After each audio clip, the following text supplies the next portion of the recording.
نحمدہ ونصلی علی رسولہ الامین المکین الحنین الکریم الرؤوف الرحیم اما بعد فاعوذ باللہ من الشیطان الرجیم بسم اللہ الرحمن الرحیم۔ واجب الاحترام ساتھیو، اللہ تعالیٰ کا بے پناہ لطف و کرم اور اس کا احسان عظیم ہے کہ جس کی توفیق سے ہم اس کے ذکر کے لیے اس کے گھر میں جمع ہیں۔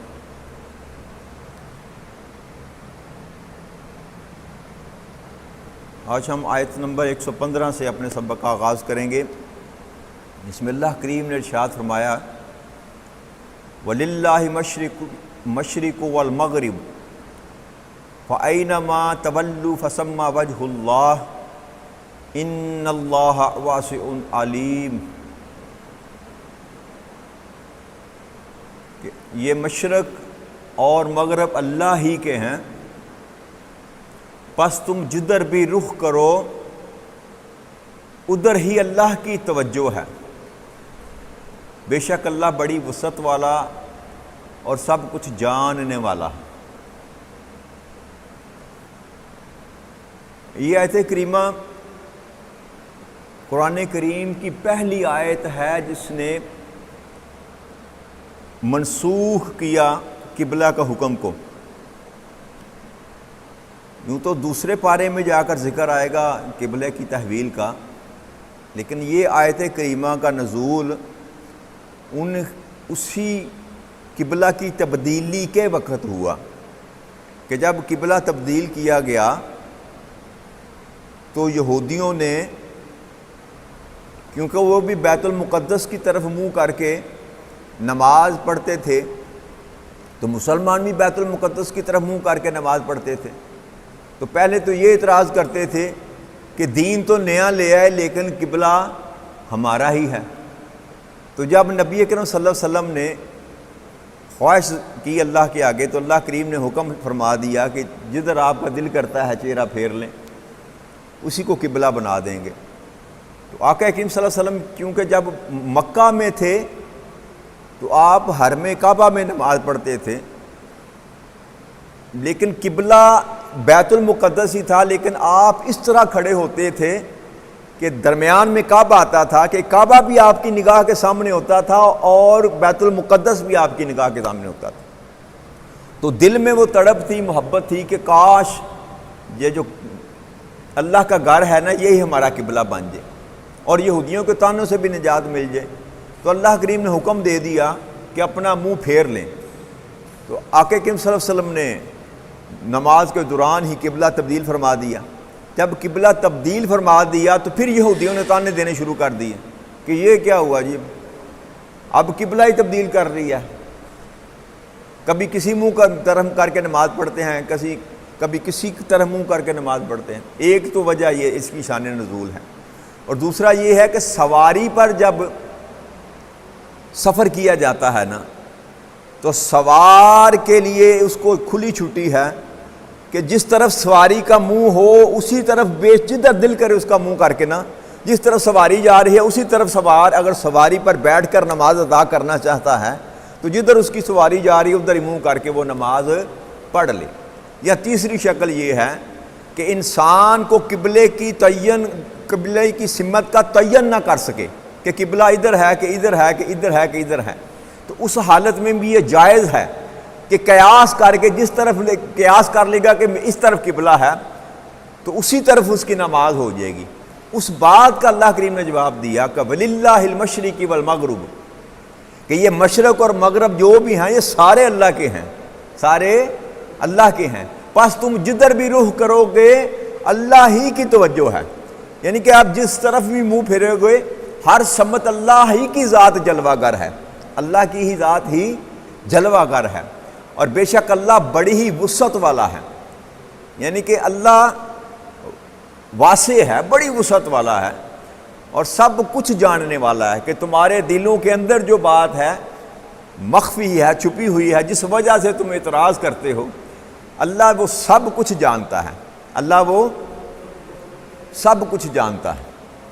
آگے اللہ کریم نے ارشاد فرمایا وَقَالُوا اتَّخَذَ اللَّهُ وَلَدًا سُبْحَانَهُ، وہ کہتے ہیں کہ کہ اللہ نے اپنے لیے اولاد بنائی ہے. بَلَّهُ مَا فِي السَّمَاوَاتِ وَالْأَرْضِ كُلُّ اللَّهُ قَانِتُونَ. حالانکہ وہ اس سے پاک ہے، وہ اس سے پاک ہے، بلکہ جو کچھ آسمانوں اور زمین میں ہے سب اسی کی ملک ہے، اسی کی مخلوق ہے، اور سب کے سب اس کے فرما بردار ہیں.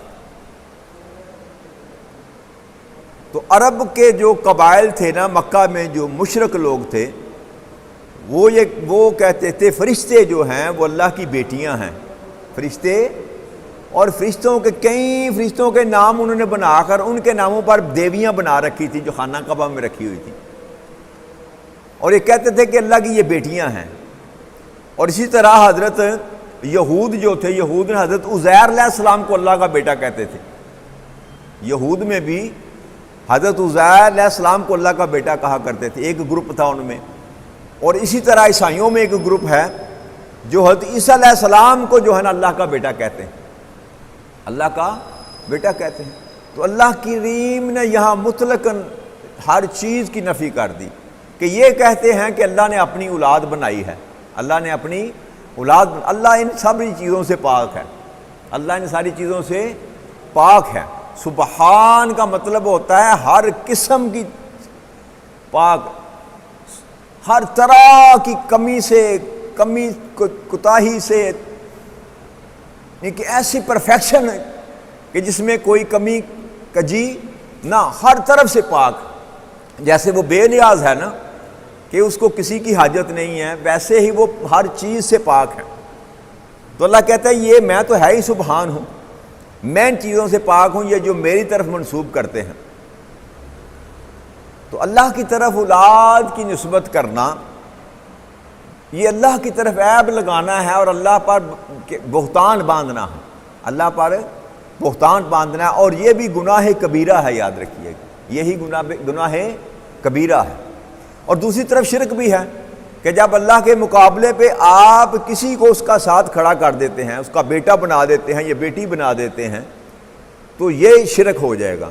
اور شرک جو ہے وہ سب سے بڑا گناہ ہے، سب سے بڑا گناہ ہے. تو اللہ کریم نے اس کی نفی فرما دی کہ اللہ ان ساری چیزوں سے پاک ہے کہ اللہ کوئی اپنی اولاد بنائے. اور جو کچھ بھی آسمان و زمینوں میں ہے حقیقت میں وہ اللہ کی تخلیق کرتا ہے، یعنی کہ فرشتے ہیں اگر تو وہ بھی اللہ کی مخلوق ہیں، حضرت عزیر علیہ السلام ہیں تو وہ بھی اللہ کی مخلوق ہیں، اور حضرت عیسیٰ علیہ السلام ہیں تو وہ بھی اللہ کی مخلوق ہیں. کائنات میں فقط اللہ ایک ہے خالق، باقی ساری اس کی مخلوقات ہیں. تو اللہ نے فرمایا ساری میری ملک ہے اور میری مخلوق ہے، اور سب کے سب میرے فرما بردار ہیں، یعنی کہ حقیقت میں میرے اطاعت گزار ہیں. آگے اللہ کے ارشاد فرماتے ہیں بدیع السماوات والارض، وہی آسمانوں اور زمینوں کو وجود میں لانے والا ہے، آسمانوں و زمینوں کو وجود میں لانے والا ہے. بدیع اللہ کریم کا جو ہے نا اسم ہے، صفاتی نام ہے. بدیع کا مطلب ہوتا ہے ایسی چیز بنانے والا جس کا پہلے وجود نہ ہو، ایسی چیز کو تخلیق کرنے والا، بنانے والا جس کا کوئی وجود پہلے نہ ہو. اسی لیے اللہ کریم کو کہتے ہیں بدیع السماوات والارض، اللہ نے آسمانوں زمینوں کو بنایا، اس سے پہلے نہ آسمان تھا نہ زمین تھا. جو کچھ بھی اللہ نے تخلیق کیا فقط اللہ کی ذات تھی. اب جو کچھ بھی بنایا اللہ کریم نے وہ پہلے سے موجود، اس کا مٹیریل بھی نہیں تھا. ایک ہوتا ہے مٹیریل اکٹھا کر کے بنانا، کچھ چیزوں کو ملا کر مٹیریل کٹا، اینٹیں ہیں، گارا ہے، سیمنٹ ہے، اس کو ملا کر تو آپ کسی چیز کو تعمیر کرتے ہیں. نہیں، بغیر مٹیریل کے کچھ بھی نہ ہو، کچھ بھی نہ ہو اور اللہ بنا دے، اس کو بدیع کہتے ہیں. اور بدعت اسی سے یاد رکھیے گا، جو بدعت کہا جاتا ہے نا کہ بدعت ایسا کام جو پہلے سے موجود نہ ہو بعد میں کیا جائے، یعنی کہ بدعت اس عمل کو کہتے ہیں، یاد رکھیے گا، کہ جو کام آقا کریم صلی اللہ علیہ وسلم کی زندگی میں موجود نہیں تھا بعد میں کیا گیا، اس کو بدعت کہتے ہیں، اس کو بدعت کہتے ہیں. اور بدعت جو ہے یاد رکھیے گا مطلقاً حرام نہیں ہے، بعض لوگ تو بس اڑ جاتے ہیں نا اس بات پر کہ یہ بدعت ہے جی، یہ بدعت ہے، جو آقا کریم صلی اللہ علیہ وسلم نے نہیں کیا وہ ساری بدعت ہے، وہ ساری، تو یہاں تو انسان مر جائے گا، پھنس جائے گا نا۔ اگر یہ معنی، یہ ایسا اطلاق کیا جائے بدعت کا کہ جو نبی اکرم صلی اللہ علیہ وسلم نے کیا یا اس دور میں ہوا، اس کے علاوہ جو کچھ کیا گیا وہ بدعت ہے، تو انسان تو زندگی نہیں گزار سکتا نا جی۔ آقا کریم صلی اللہ علیہ وسلم نے خچر پر سواری کی، آقا نے اونٹ پر سواری کی، آپ لینڈ کروزر پر بیٹھتے ہیں، آپ ہوائی جہاز پر سفر کرتے ہیں۔ اب لینڈ کروزر بھی بدعت ہے، یاد رکھیے گا، ہوائی جہاز بھی بدعت ہے، گاڑی ریل گاڑی بھی بدعت ہے۔ نبی اکرم صلی اللہ علیہ وسلم کے دور میں پیپسی کولا تھی، کوکو کولا، پیپسی کولا، روح افزا، جامع شیریں، یہ ساری بدعات میں آئیں گی، ان کا اصل وجود نہیں تھا، اس لیے بدعت کو حرام نہیں کہا جا سکتا۔ ہاں ایسی بدعت جو شریعت کے خلاف ہو، جو قرآن و سنت سے، ایسا عمل جو قرآن و سنت سے ٹکراتا ہو، وہ بدعت حرام ہے، وہ بدعت حرام ہے۔ یہ جو ہم تراویح پڑھتے ہیں نا، تراویح جو پڑھتے ہیں رمضان میں، یہ بھی بدعت ہے، یہ بھی آقا کریم صلی اللہ علیہ وسلم نے اپنی پوری زندگی میں 30 دن کو تراویح نہیں پڑھی، 2 یا 3 دن ثابت ہیں، اور تعداد بھی جو ہے نا مختلف ہے۔ اہل حدیث مکتبہ فکر والے 8 پڑھتے ہیں، باقی 20 پڑھتے ہیں، تو آقا نے نہ 8 پڑھی نہ 20 پڑھی، آقا 36 تک تعداد ملتی ہے، 36-37 تک تعداد ملتی ہے تراویح کی جو نبی اکرم صلی اللہ علیہ وسلم نے پڑھی۔ 3 دن ملتا ہے کہ 3 دن آپ نے پڑھی، اور اس خیال سے کہ کہیں میری امت جو ہے اس کو سنت کا درجہ نہ دے دے، آپ نے اس کو ترک کر دیا، آپ نے اس کو ترک کر دیا۔ یہ پھر حضرت عمر بن خطاب رضی اللہ تعالیٰ عنہ کے دور میں یہ تراویح کا نظام چلا، ہر بندہ اپنی نماز پڑھتا تھا۔ رمضان کے مہینے میں وہ قیام اللیل جس کو کہا جاتا تھا نا، کہ نماز کے علاوہ نفل پڑھنے، یہ تو ثابت تھا نا، آقا کے معمول میں تھے کہ آقا نے 2, 3 یا 4 دن پڑھا، اور لوگ اکٹھے ہونا شروع ہو گئے نا۔ جب ایک دن آپ نے پڑھی تو پتہ چلا صحابہ کرام کو، صحابہ کرام اکٹھے ہونا شروع ہو گئے، پہلے دن 10 آئے، پھر 50 آیا، پھر 100 آیا۔ جب وہ مجمع لگ گیا نا، آپ نے دیکھا کہ یہاں تو مسجد بھر گئی ہے، تو آپ نے پھر اس کو چھوڑ دیا کہ کہیں یہ قیامت تک کے لیے سنت کا درجہ نہ، واجب کا درجہ نہ، تو اس لیے آپ نے 3 دن سے زیادہ نہیں پڑھی۔ عمر بن خطاب رضی اللہ تعالیٰ عنہ کے دور میں یہ ہوا کہ ایک بندہ ادھر کھڑا نماز پڑھ رہا ہے، کوئی ادھر پڑھ رہا ہے، کوئی ادھر پڑھ رہا ہے، یا 3-4 آدمی مل کر ایک جماعت کرا رہے ہیں، کوئی ادھر جماعت کر۔ آپ نے جب یہ دیکھا تو آپ نے یہ اجتہاد کیا کہ بجائے اس کے کہ تم علیحدہ علیحدہ کرو، ایک امام کھڑا کر لو، اس کے پیچھے پڑھ لیا کرو، امام کھڑا کر لیا کرو، وہ قرآن پڑھے، تم سماع کر لیا کرو۔ تو یہ با جماعت جو تراویح کا جو سلسلہ ہے، یہ حضرت عمر بن خطاب رضی اللہ تعالیٰ عنہ نے کیا، ابو بکر صدیق کے دور میں تھا۔ اس لیے یہ کہنا کہ بدعت کل بدعت حرام، تو اس کا مطلب ہے تراویح بھی حرام ہو گئی۔ تو یہ بدعت کو حرام کہنے والے تراویح تو پڑھتے ہیں نا، چاہے 8 ہی پڑھتے ہیں۔ اس لیے جو میں آپ سے گزارش کرتا ہوں نا کہ ہمیشہ اعتدال پر رہا کریں، اعتدال پر رہا کریں، نہ بالکل ادھر نیچے گر جائیں، نہ بالکل اوپر چلے جائیں، انتہا پر بھی نہ جائیں۔ اعتدال کا رستہ جو ہے نا، وہ بھی اللہ کا رسول یہی سکھاتا ہے کہ اعتدال کے ساتھ زندگی بسر کرو۔ لہذا ہر وہ عمل جو قرآن و سنت سے ٹکراتا نہیں ہے وہ اصلاً حلال ہے، وہ اصلاً حلال ہے، چاہے آج کیا جائے چاہے پہلے کیا جائے۔ اب ہم چائے پیتے ہیں، کافی پیتے ہیں، تو آقا کے دور میں تو یہ سرے سے وجود ہی نہ تھا، تو کیسے گزارا کریں؟ جس مسجد میں ہم بیٹھے ہیں، کیا ایسی مساجد تھی نبی اکرم صلی اللہ علیہ وسلم کے دور میں؟ اب پتھر لگا کر، چپسیں لگا کر، ماربل لگا کر، ٹائلیں لگا کر، لائٹیں لگا کر، اے سی لگا کر آپ نماز پڑھتے ہیں۔ تو آقا کی مسجد جو تھی وہ تو مٹی اور پتھر کی بنی ہوئی تھی، اور کھجور کا چھت پڑا ہوا تھا، تو پھر وہ وہاں آپ کو بدعت یاد نہیں آتی؟ بھائی مسجدیں بھی وہ ایسی ہی بنائیں نا جیسی آقا کے دور میں تھی، کچی مسجدیں بجائیں اور اس پر وہ ڈالیں کھجور کی ٹہنیاں، اور اوپر چھپر، جب بارش آئے تو نکے گرے، نیچے زمین بھی گیلی رکھے نا مٹی والی، پھر آپ کو پتہ چلے کہ سنت کیسے پوری کرنی ہے۔ تو جہاں اپنی مرضی ہوگی وہاں پر ہم بدعت کو بھی قبول کر لیں گے۔ وہی جو اللہ کریم کہتا ہے نا کہ بس جو دل میں آیا مان لیا، جو دل میں نہیں آیا نہیں مانا، یہ خصلت بری ہے، یہ ہر مکتبہ فکر میں یہ پائی جاتی ہے۔ تو اب مطلقاً اگر بدعت کو حرام قرار دے دیں گے تو پھر انسان کا گزارا نہیں ہوتا. ایسا کام جو شریعت کے منافی ہو وہ حرام ہے، وہ حرام ہے. تو اللہ نے فرمایا کہ آسمانوں و زمینوں کو میں ہی وجود میں لانے والا ہوں. اور وَإِذَا قَضَىٰ أَمْرًا فَإِنَّمَا يَقُولُ لَهُ كُن فَيَكُونُ. اور جب میں کسی چیز کو بنانے کا فیصلہ کر لیتا ہوں، قضا امرن، وَإِذَا قَضَىٰ أَمْرًا، جب میں کوئی فیصلہ کر لیتا ہوں، کام کرنے کا ارادہ کر لیتا ہوں، فَإِنَّمَا، تو صرف میں یقول یہی کہتا ہوں، لہو کن فیکون، تو وہ ہونے لگ جاتا ہے. میں یہ کہتا ہوں ہو جا، فَإِنَّمَا يَقُولُ لَهُ كُن، میں صرف یہ کہتا ہوں کہ ہو جا تو وہ ہونے لگ جاتا ہے، وہ ہونے لگ جاتا ہے، ہوتا رہتا ہے. تو اللہ کریم کہتا ہے میری شان یہ ہے کہ جب میں کسی چیز کا ارادہ کرتا ہوں تو فقط اتنا کہتا ہوں کہ ہو جا تو وہ ہو جاتا. اللہ کو کسی مٹیریل کی ضرورت نہیں پیش آتی. وَقَالَ الَّذِينَ لَا يَعْلَمُونَ لَوْلَا يُكَلِّمُنَا اللَّهُ أَوْ تَأْتِينَا آیَةٌ كَذَلِكَ قَالَ الَّذِينَ مِن قَبْلِهِمْ مِثْلَ قَوْلِهِمْ تَشَابَهَتْ قُلُوبُهُمْ قَدْ بَيَّنَّا الْآيَاتِ لِقَوْمٍ يُوقِنُونَ. اللہ کی ارشاد فرماتے ہیں اور جو لوگ علم نہیں رکھتے، علم نہیں رکھتے، تو وہ یہ کہتے ہیں کہ اللہ ہم سے کلام کیوں نہیں کرتا. ہم سے آپ یہ دعویٰ کرتے ہیں کہ اللہ کریم نے مجھ کو رسول بنا کر بھیجا ہے، اللہ کریم نے مجھ کو رسول بنا کر بھیجا ہے، تو جب آپ سے اللہ کریم کلام کرتا ہے تو ہمارے ساتھ کلام کیوں نہیں کرتا؟ اور پھر ہم آپ کو رسول تب مانیں گے جب براہ راست کوئی نشانی ہمیں آپ لا کر دیں.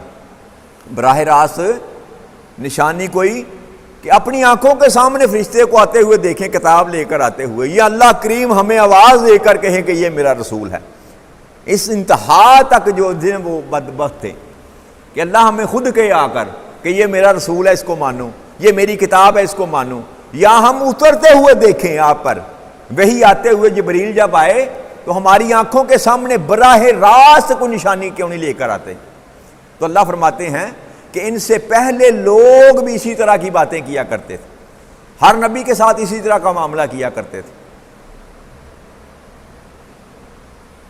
اللہ فرماتے ہیں ان سب لوگوں کے دل آپس میں ایک جیسے ہی ہیں کہ جو نہ ماننے والا ہے نا، وہ حضرت نوح علیہ السلام کے دور میں ہو، یا حضرت ابراہیم علیہ السلام کے دور میں ہو، حضرت موسیٰ علیہ السلام کے دور میں ہو، حضرت عیسیٰ علیہ السلام کے دور میں ہو، یا نبی اکرم صلی اللہ علیہ وسلم کے دور میں ہو، اللہ کہتا ہے ان کے دل ایک جیسے ہی ہیں، ان کے دل ایک جیسے ہی ہیں. بس وہ نہ ماننے کی رٹ لگا رکھی ہے انہوں نے، جو مرضی نشانی آپ ان کے سامنے لے کر آ جائیں وہ کبھی مانیں گے نہیں ہیں.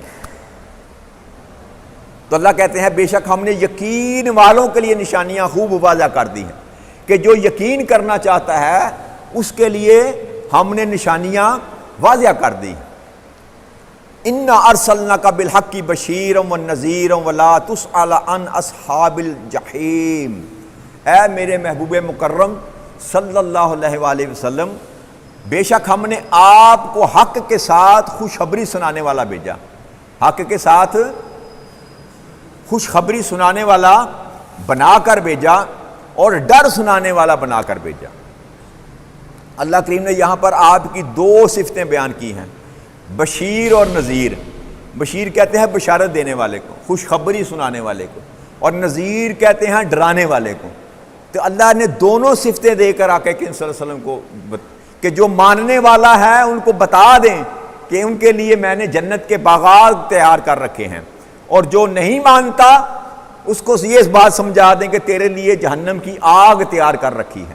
تو دونوں ہی صفتیں اللہ کریم نے آپ کو بتائیں کہ آپ کو میں نے بشارت دینے والا، ایمان والوں کے لیے بشارت دینے والا، اور کفار اور مشرکین کے لیے ڈر سنانے والا بنا کر بھیجا. وَلَا تُسْأَلُ عَنْ أَصْحَابِ الْجَحِيمِ، اور اہل دوزخ کے بارے میں آپ سے پرسش نہیں کی جائے گی. یعنی کہ نبی اکرم صلی اللہ علیہ وسلم کو یہ ارشاد فرمایا گیا کہ اے میرے محبوب، اگر آپ کی بات سن کر آپ پر کوئی ایمان لے کر نہیں آتا اور جہنم اس کا مقدر بن جاتا ہے تو اس پر آپ سے سوال نہیں کیا جائے گا. آپ پر سوال قیامت تک کے لیے اللہ کریم نے یہ قانون اور قاعدہ بنا دیا کہ مبلغ نبی جو ہوتا ہے نا، یاد رکھیے گا، اس کے ذمے ہوتا ہے تبلیغ کرنا، اللہ کا پیغام پہنچانا، اللہ کا پیغام پہنچانا. پکڑ کر کسی کو مسلمان کرنا نبی کے ذمے. اور قیامت تک کے لیے یہ قانون بنا دیا اللہ کریم نے کہ انسان کے ذمے، مسلمان کے ذمے محض تبلیغ کرنا ہے، محض تبلیغ کرنا ہے، اللہ کا پیغام دینا ہے. زبردستی تلوار کی دھار میں یا بندوق کے نوک پر آپ کسی کو مسلمان نہیں کر سکتے. لا اکراہ فی الدین، دین میں شامل کرنے کے لیے کسی قسم کا جبر نہیں ہے، بس پیغام آپ نے دینا ہے. تو اللہ نے فرمایا میرے محبوب اگر یہ جہنم میں جائیں گے نا جو نہیں ماننے والے، تو ان کے لیے آپ سے سوال نہیں کیا جائے گا. اور یہ اللہ کریم نے جو پہلا یہ فرمایا اِنَّا أَرْسَلْنَاكَ بِالْحَقِّ، ہم نے آپ کو حق کے ساتھ بھیجا. یہاں اللہ کریم نے پہلی دفعہ نبی اکرم صلی اللہ علیہ وسلم کی زندگی کا ذکر کیا کہ ہم نے آپ کو بھیجا. تو آقا کریم صلی اللہ علیہ وسلم کی 40 سالہ زندگی جو تھی نا، جب آپ پر بعثت نہیں آئی تھی، آپ نے رسالت کا اعلان نہیں کیا تھا، تو وہ 40 سالہ زندگی بھی کفار اور مشرکین کے درمیان آپ نے گزاری نا. اور اس 40 سالہ زندگی میں ہی وہ آپ کو صادق اور امین کہتے تھے. نبی اور رسول بننے سے پہلے اس بات کو وہ یقین کامل رکھتے تھے کہ ان جیسا کوئی سچا اور امانتدار نہیں ہے. تو اللہ کریم کہتا ہے میرے محبوب میں نے تو تمہیں ایسا حق بنا کر بھیجا کہ جس کی کوئی مثال ہی کائنات میں نہیں ہے، کہ دشمن بھی کہیں کہ تیرے جیسا کوئی سچا اور امین. تو اللہ کریم نے آپ کی زندگی کو جو ہے نا مثال بنا کر بھیجا. حضرت عبداللہ بن عمرو بن عاصی رضی اللہ عنہ فرماتے ہیں کہ حضرت عطا بن بصار نے پوچھا کہ یا رسول اللہ صلی اللہ علیہ وسلم کی صفت اور ثنا تورات میں کیا ہے؟ آقا کریم صلی اللہ علیہ وسلم کی جو صفات ہیں جیسے قرآن میں بیان کی گئی، رحیم کہا گیا، کریم کہا گیا، جتنے نام اللہ کریم نے گنوائے، صفتیں اللہ نے بیان فرمائی. تو انہوں نے یہ سوال کیا، عطار بن یسار نے پوچھا کہ رسول اکرم صلی اللہ علیہ وسلم کی صفت و ثنا تورات میں کیا تھی؟ تو آپ نے فرمایا ہاں اللہ کی قسم جو صفتیں آپ کی قرآن میں ہیں نا وہی تورات میں بھی ہیں، وہی تورات میں بھی ہیں. اور اے نبی ہم نے تجھ کو گواہ اور خوشخبری دینے والا اور ڈرانے والا اور ان پڑھوں کو بچاؤ بنا کر بھیجا ہے. پھر تو میرا بندہ ہے، میرا رسول ہے، میں نے تیرا نام متوکل رکھا. اب صفت اللہ کریم، یہ دو تورات میں جو صفت اللہ کریم نے بیان فرمائی نا، نہ تو بد زبان ہے، نہ تو سخت گو ہے، نہ بد خلق ہے، نہ بازاروں میں شور و غل کرنے والا ہے، نہ تو برائی کے بدلے میں برائی کرنے والا ہے، بلکہ معاف اور درگزر کرنے والا ہے.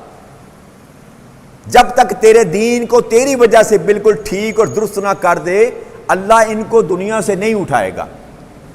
اور اے لوگوں لا الہ الا اللہ کا اقرار نہ کر لیں جب تک، اس وقت تک اللہ کریم کہتا ہے میں دنیا کو ختم نہیں کروں گا. دنیا کو ختم جب تک ساری کائنات جو ہے نبی کی ذات پر ایمان نہ لے آئے گی، نبی کی ذات پر ایمان نہ لے آئے گی. اس کے بعد قیامت آئے گی، اس کے بعد قیامت آئے گی. یہ یاد رکھیے گا کہ آخری وقت جب آئے گا نا، آخری دور جب آئے گا، ایک اور ایسا آئے گا کہ جب حضرت عیسیٰ علیہ السلام کا نزول ہوگا، جب یجوج مجوج نکلیں گے اور کانا دجال نکلے گا، اس دور میں پھر اللہ کریم حضرت عیسیٰ علیہ السلام کا نزول بھی فرمائیں گے. اور امام مہدی جن کو کہا جاتا ہے ان کی ولادت بھی ہوگی، ان کی ولادت بھی. اور روایت میں یہ آتا ہے کہ آپ مدینہ میں پیدا ہوں گے، آپ مدینہ میں پیدا ہوں گے. آپ کے والد کا نام بھی عبداللہ ہوگا اور آپ کی والدہ کا نام بھی آمنہ ہوگا اور آپ کا نام بھی محمد ہوگا، محمد مہدی ہوگا. مہدی آپ کا لقب ہوگا، ہدایت دینے والا. اصل نام آپ کا محمد ہوگا، محمد بن عبداللہ، آپ کے نام پر ہی آپ کا نام ہوگا. تو پھر سات دجوج مجوج نکلیں گا، ان کے ساتھ جنگ ہوگی، کانے دجال کے ساتھ جنگ ہوگی، اور پورے خطہ زمین پر فقط اسلام ہوگا. فقط کوئی اور مذہب، کوئی اور دین نہیں ہوگا قیامت سے پہلے۔ یہ سب سے بڑی نشانی ہے، سب سے بڑی نشانی قیامت کی۔ جب پوری دنیا پر اسلام پھیل جائے گا تو یہاں شمال کی طرف سے ٹھنڈی ہوا، خوشبودار ہوا چلے گی۔ آقا نے فرمایا جب وہ ہوا چلے گی، جس جگہ سے وہ ہوا گزرتی چلی جائے گی، وہاں تمام مسلمان جو ہیں اللہ کریم ان کو ابدی نیند سلا دے گا۔ ابدی نیند جب سارے کے سارے مسلمان ہو جائیں گے تو پھر یک لخت سارے مسلمانوں کو اللہ کریم موت عطا فرما دے گا۔ جب سارے مسلمان دنیا سے چلے جائیں گے اس کے بعد قیامت آئے گی۔ اس کے بعد آقا کی امت پر قیامت، نبی اکرم صلی اللہ علیہ وسلم فرمایا کہ ساری میری امت جب ہوگی تو ٹھنڈی ہوا خوشبودار چلے گی، جہاں جہاں سے وہ ہوا گزرے گی وہاں میرے امتی جو ہیں وہ ابدی نیند سوتے چلے جائیں گے۔ جب ساری امت جو ہے دنیا سے رخصت ہو جائے گی تب قیامت آئے گی۔ تب تو امت محمدی پر قیامت کا لمحہ نہیں بیتے گا۔ یہ بھی آقا کی رحمت ہے، آقا کا کرم ہے۔ یہ دیکھیں کتنی خوبصورت نسبت ہے کہ جس نے غلامی مصطفیٰ کو قبول کر لیا اس پر قیامت کی گھڑی نہیں گزرے گی، اور حشر میں بھی ایسے ہی حسرتا گزرتا وہ چلا جائے گا۔ اس لیے میں آپ سے بار بار اس پر زور دیتا ہوں کہ اس نسبت کو مضبوطی سے پکڑ لیں۔ اس کے بغیر ہمارا گزارا دنیا میں تو شاید ہمارا نظام چل جائے، لیکن قیامت میں، حشر میں، اور جب حساب و کتاب ہوگا اللہ کے سوا اور اللہ کے رسول کے سوا کوئی وہاں آسرا نہیں ہوگا۔ اس لیے اس آسرے کو مضبوط کرنا ہے، اس آسرے کے ساتھ اپنا تعلق جوڑ کر رکھنا ہے۔ اللہ کریم آپ کو اور مجھے نبی اکرم صلی اللہ علیہ وسلم کی اطاعت میں زندگی بسر کرنے کی توفیق عطا فرمائے۔ وما علینا الا البلاغ المبین۔ والسلام علیکم ورحمۃ اللہ وبرکاتہ۔